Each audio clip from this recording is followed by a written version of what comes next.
The Pattern and the Mind, Escaping the Machinery of the World, a Fourfold Voice Interpretation Introduction.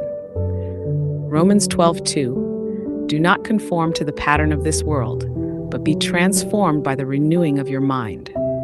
Then you will be able to test and approve what God's will is, his good, pleasing, and perfect will. These words are not merely religious instruction. They are an ancient key, whispered into the ears of all who have felt the weight of the world's machinery pressing against their soul. In this singular verse, Paul speaks not of blind obedience, but of transformation, awareness, and divine intelligence. This transformation does not begin from action, but from cognition. The mind renewed is the gateway to discerning what is real, what is holy, what is aligned. This fourfold interpretation unfolds across the long arc of human programming, through history, science, philosophy, and spirit, to reveal how the patterns of the world took shape and how the sacred work of renewal liberates the soul. History, the pattern that shaped the world. Every empire had a pattern. Rome had its hierarchy, Babylon had its priests, Egypt had its gods. These were not just civilizations, they were templates, systems of thought imposed upon the masses to shape behavior, obedience, and belonging. The pattern of the world that Paul speaks of is not new. It is ancient, ever adapting, and always interested in the conformity of the human mind. During the early centuries of the church, the fusion of empire and religion created a powerful machinery of mental control. Councils defined orthodoxy. Heretics were silenced. Scripts were canonized. The renewal of the mind was replaced with the conditioning of belief. History turned transformation into dogma. This was not what Paul envisioned. Even thinkers like Michel Foucault, in Discipline and Punish, argued that institutions, from prisons to schools, were designed not just to manage bodies, but to shape thought. In this sense, the pattern is visible not just in ancient empires, but in modern systems. Media, education, law, all converge toward predictability, uniformity, and suppression of the awakened mind. Science, neuroplasticity, and the rewiring of thought. Modern neuroscience confirms what Paul hinted at millennia ago. The mind can be renewed. It is not fixed, but plastic, capable of change. The discovery of neuroplasticity shows that with intention and repetition, old patterns of thought can be dismantled and new ones created. Dr. Norman Doidge, in The Brain That Changes Itself, demonstrated how trauma, addiction, and rigid conditioning can be reversed through focused awareness and new learning. This is the biological echo of spiritual renewal. Paul was right. Transformation happens when the mind is repatterned. Cognitive behavioral therapy, CBT, is rooted in this idea. It teaches that distorted thinking creates distorted behavior. And by challenging these thoughts, freedom is possible. Dr. Jeffrey Schwartz, in You Are Not Your Brain, teaches mindfulness-based techniques to reframe thoughts and unhook from destructive neural loops. The pattern of the world is not just outside of us. It has become wired within. But it is not permanent. The renewing of the mind is not metaphor.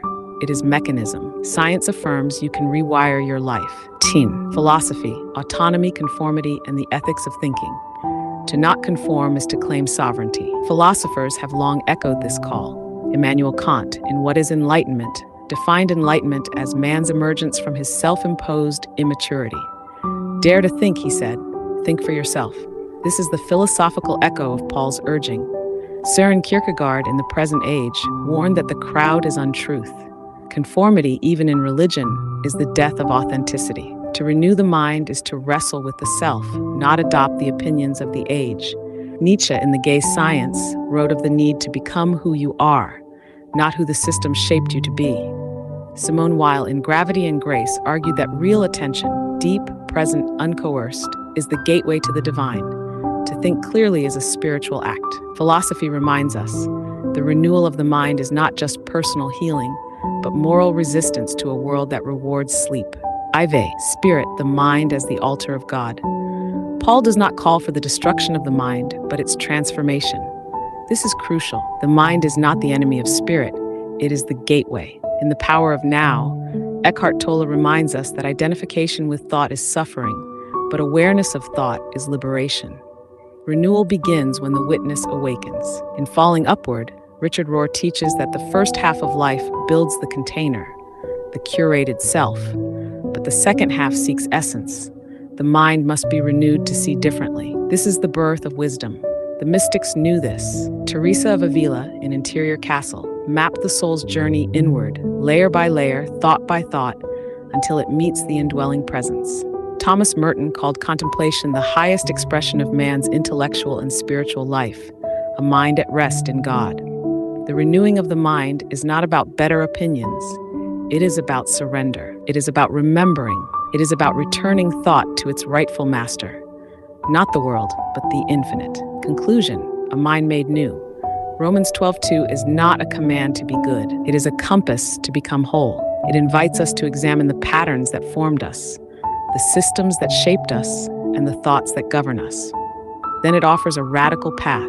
Change the mind and reality shifts. History shows how the mind was colonized. Science shows how it can be rewired. Philosophy insists on its freedom. Spirit sanctifies its surrender. Together they declare, your mind is not a mirror of the world. It is the birthplace of transformation. Awakening questions. 1. What patterns of thought did you inherit that no longer serve you? 2. Where have you mistaken conformity for peace? 3. Which practices help you renew your mind from survival into awareness? 4. What would it mean to surrender your mind to the infinite rather than the world? Final 4 lines. The world trained your mind to obey its pattern, but you were born to question, to awaken, to rewire. Your mind is not machinery. It is a sacred altar where transformation begins.